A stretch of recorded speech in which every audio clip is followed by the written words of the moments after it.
ডাকাতির চেষ্টার অভিযোগ এবার মালদায় গ্রেপ্তার তৃণমূল নেতা। পুলিশের জালে গাজল ব্লক প্রাক্তন যুব তৃণমূল সভাপতি সুরজিৎ সাহা। ডাকাতির চেষ্টার অভিযোগে গ্রেপ্তার করা হলো গাজল ব্লক প্রাক্তন যুব তৃণমূলের সভাপতি সুরজিৎ সাহাকে।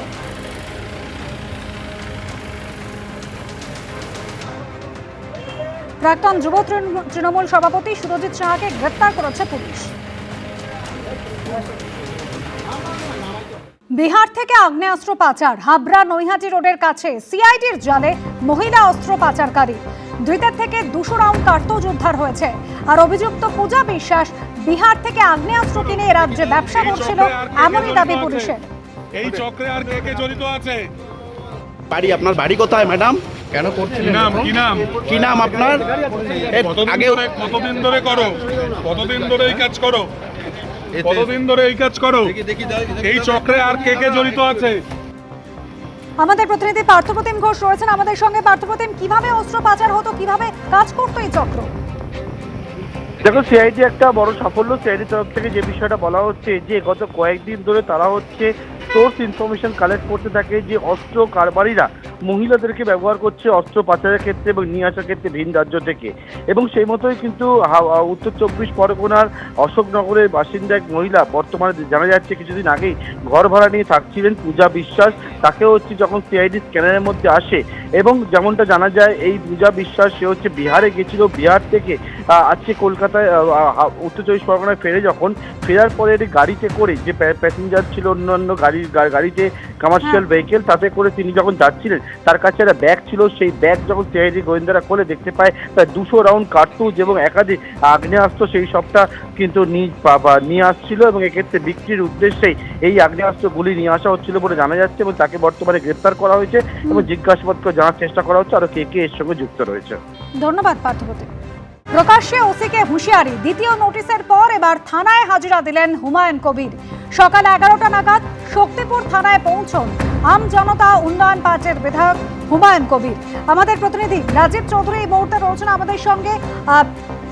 রাজীব, এর আগে তাকে ডেকে পাঠানো হয়েছিল, হুমায়ুন কবিরকে তলব করা হলেও তিনি কিন্তু হাজিরা দেননি। এরপর দ্বিতীয় নোটিশ পাঠানো হয়, আজ এখনো চলছে জিজ্ঞাসাবাদ। অনুসূয়া, দ্বিতীয় নোটিশ আজকে 11টার সময় হুমায়ুন কবিরকে যে হাজিরার নোটিশ পাঠানো হয়েছিল শক্তিপুর থানার পক্ষ থেকে, সেই নোটিশ অনুযায়ী হুমায়ুন কবির ঠিক 11টার সময়ই তিনি শক্তিপুর থানায় প্রবেশ করেন এবং প্রায় 1.5 ঘন্টা হয়ে গেল তাকে জিজ্ঞাসাবাদ চলছে। বেলডাঙ্গার যিনি এসডিপিও রয়েছেন এবং শক্তিপুর থানার ওসি তারা রয়েছেন এবং আমরা যেটা পুলিশ সূত্রে জানতে পারছি, একগুচ্ছ প্রশ্নাবলী হুমায়ুন কবিরের জন্য নিয়ে আসা হয়েছে। সেই প্রশ্ন অনুযায়ী হুমায়ুন কবিরকে জিজ্ঞাসাবাদ করা হচ্ছে। হুমায়ুন কবির তিনি শক্তিপুর থানায় ঢোকার আগে এবিপি আনন্দের মুখোমুখি হয়ে তিনি সরাসরি জানান যে তাকে এই যে নোটিশটা দেওয়া হয়েছে, তিনি যা এই মন্তব্য যেটা করেছিলেন 8ই মে তিনি এই যে মন্তব্য করেছিলেন এবং 8ই মে তার এই মন্তব্যের পরিপ্রেক্ষিতে 26শে জুন, মানে ঠিক এতদিন পর কেন তার বিরুদ্ধে এফআইআর করা হলো। তার দাবি এটা উদ্দেশ্য প্রণোদিতভাবে পুলিশ তার বিরুদ্ধে এই এফআইআরটা করেছেন এবং তিনি সরাসরি মুখ্যমন্ত্রীকে কাঠগড়ায় তুলেছেন। তিনি অভিযোগ করছেন যে রাজ্যে একটি পুলিশ স্টেট তৈরি করার চেষ্টা হচ্ছে এবং সেই চেষ্টা আর ফলপ্রসূ হয়ে তাকে এই ধরনের হ্যারাসমেন্ট করা হচ্ছে এবং তার মতো অন্যান্যদেরকেও একইভাবে হয়রান করা হচ্ছে বলে, পুলিশি হয়রানির শিকার হতে হচ্ছে বলে হুমায়ুন কবির কিন্তু অভিযোগ করেছেন। এবং তারপরেই তিনি দ্বিতীয় দিনের প্রথম দিন 3 তারিখ অর্থাৎ 3রা জুলাই তাকে যখন নোটিশ পাঠানো হয়, সেই নোটিশ তিনি সরাসরি বলেছিলেন তিনি শক্তিপুর থানায় যাবেন না এবং 4 তারিখে তার রেজিনগর থানায় যে হাজিরা ছিল, 4 তারিখে তিনি সেই রেজিনগর থানায় পৌঁছন এবং তার পরবর্তীকালে আবার যখন তাকে রেজিনগর থানায় 14 তারিখ ডেকে আনা হয়, তিনি যখন হাজিরা দিচ্ছিলেন রেজিনগর থানায়, তখন শক্তিপুর থানার পুলিশ ফের তার 19 তারিখ অর্থাৎ আজ বেলা 11টায় তাকে হাজিরা দেওয়ার জন্য নোটিশ পাঠান এবং সেই নোটিশ অনুযায়ী হুমায়ুন কবির কিন্তু তার যে শক্তিপুরের কার্যালয় রয়েছে সেই কার্যালয় থেকে ঠিক 11টার সময় শক্তিপুর থানায় আসেন এবং এখনো প্রায় 1.5 ঘন্টা ধরে শক্তিপুর থানায় কিন্তু সেই জিজ্ঞাসাবাদ চলছে। কতক্ষণ চলবে সেটা এখনো, আগের দিন যেটা রেজিনগর থানায় প্রায় 4.5 ঘন্টা তাকে জিজ্ঞাসাবাদ করা হয়েছে, আজ ক ঘন্টা তাকে জিজ্ঞাসাবাদ করা হয় তার দিকেই তাকিয়ে রয়েছে রাজনৈতিক মহল। ধন্যবাদ রাজীব।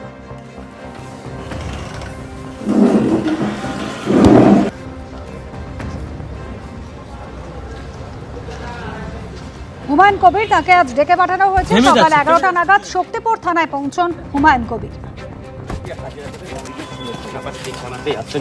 এই থানার ওসির আচরণ ভালো নয়, সেসব নিয়ে পরে কথা হবে।